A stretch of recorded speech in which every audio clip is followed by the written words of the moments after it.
Hercules and the Thieves of Thebes. Hercules had always been known for his strength so immense that entire villages whispered stories about him even before he arrived. But the people who lived closest to him knew something greater. Beneath his powerful arms and lion-hide cloak was a heart that cared deeply for the weak and the troubled. He never lifted his club unless there was no other choice, and even then, he carried regret like a shadow behind him.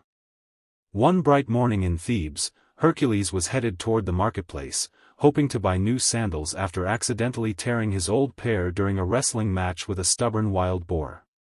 As he entered the town square, he saw merchants arranging colorful stalls, children chasing each other across the dusty ground, and women carrying baskets of figs and olives.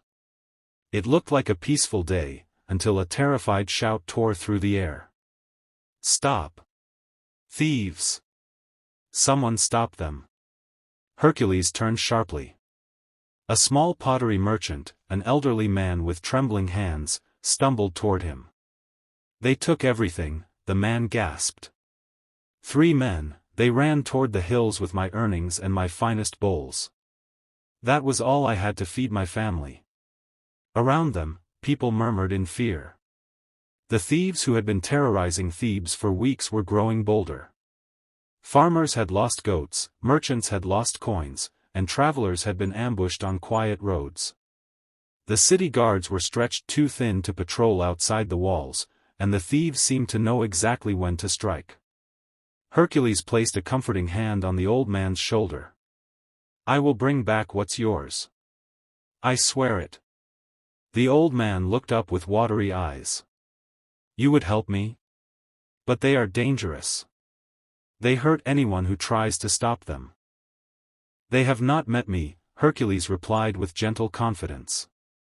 He followed the dusty trail toward the hills, the footprints clear as day. But after a short walk, the prints multiplied, some veering right, some left, some overlapping. A deliberate trick. The thieves were clever. Hercules knelt down, studying the tracks, noting the depth and direction. The true trail was faint but unmistakable, only 3 sets of prints were consistently spaced. He followed those. The path led to a rocky cliffside where thorn bushes grew thick and tangled.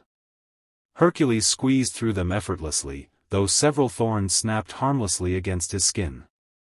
As he stepped into a clearing, he saw a small cave hidden beneath an overhanging ledge. Faint voices echoed inside. He approached slowly, not wanting to frighten anyone within.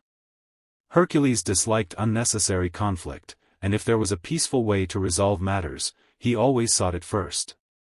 Inside the cave, he found the 3 thieves huddled around a fire.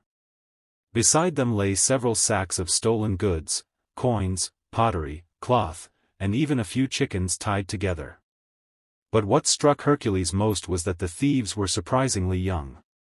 The oldest looked barely 30, the youngest no more than 17. Their faces were thin, their clothes torn, and their eyes filled with desperation more than wickedness. Hercules stepped inside. The youngest thief jolted to his feet, gripping a rusty dagger. "Stay back," he shouted. "We'll fight if we must." "I'm not here to fight," Hercules said calmly. "I'm here for the merchant's belongings. The ones you took today." The thieves exchanged worried glances. "We can't give them back," the eldest said, rubbing his temple. "You don't understand, we need them." "Need them?" Hercules stepped forward, and the thieves stiffened. He lowered himself to sit on a flat rock near the fire, making his towering presence less intimidating. "Tell me why." Panic spread. Men shouted, dogs barked, and mothers clutched their children. The wolf lunged at the nearest pen, snapping the neck of a goat before dragging it into the shadows. Without thinking, Hercules grabbed a burning torch and ran toward the fields. "Hercules, no," his mother cried, but he was already gone. The villagers tried to stop him, but the boy's speed was unmatched. He chased the beast into the woods, the torchlight flickering wildly. The air grew cold and still, the only sound his quickened breathing and the crunch of leaves beneath his sandals. The wolf stopped near a clearing, turning its enormous head toward him. Its eyes glowed like molten gold. This was no ordinary animal, it was something ancient, something cursed. "Leave this place!" Hercules shouted, his voice echoing in the trees. The wolf snarled, stepping closer, its breath hot and foul. It lunged with terrifying speed. Hercules barely rolled aside as claws slashed through the air, missing his shoulder by inches. He swung his torch, the flames brushing the beast's muzzle. The wolf howled and backed away, its fur singed. But it was not afraid for long. It circled him, low and deadly. For a moment, Hercules felt fear, the raw, trembling kind that makes one's heart forget to beat.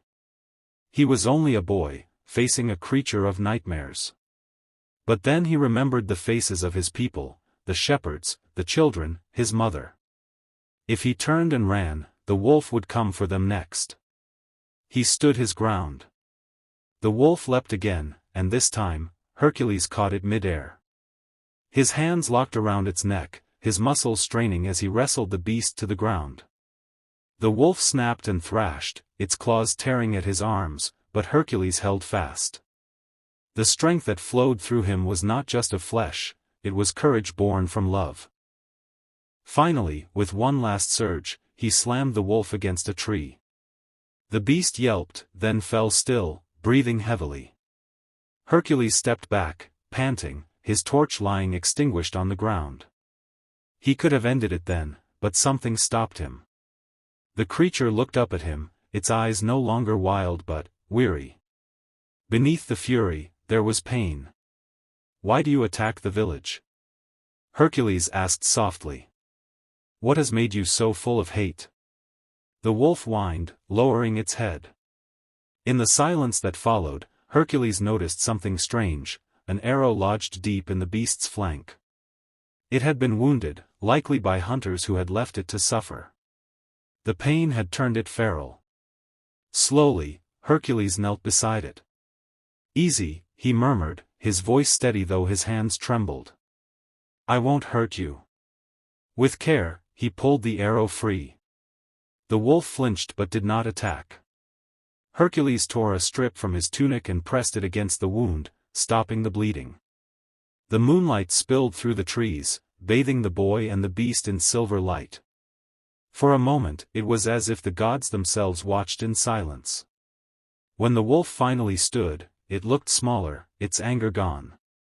It sniffed Hercules's hand, then turned and disappeared into the forest without another sound. By dawn, the villagers found Hercules lying at the edge of the woods, exhausted but alive. His arms were scratched and bruised, his tunic torn, but his eyes shone with calm.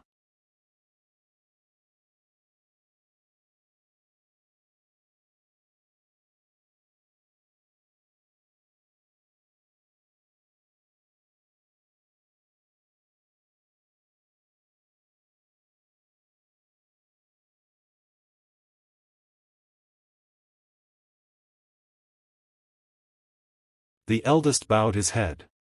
"We do not deserve this." "No one ever deserves misfortune," Hercules replied. "And no one is beyond hope." By sunset, the hut stood whole again. Smoke curled from the new chimney, and the thieves' mother and the sick wife had a warm place to rest. The volunteers left slowly, offering quiet wishes of good luck. Hercules stayed behind a little longer. He spoke to each of the men individually, making sure they understood the path ahead. "If you ever feel tempted to steal again," he said, "come find me instead. I will help you. Or Thebes will. But you must ask."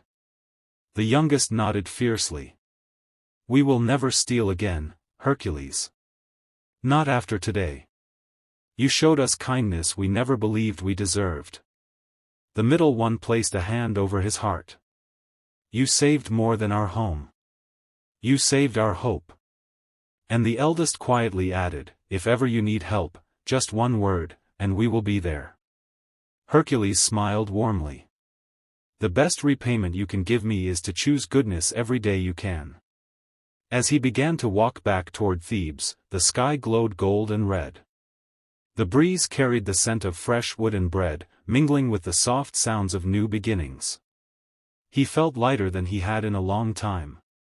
Strength was a gift, but the greatest strength was kindness offered to those who needed it most. When Hercules returned to the city gates, the pottery merchant waited for him. "You did something powerful today," the old man said. Hercules shrugged humbly. "I only offered what anyone could, understanding."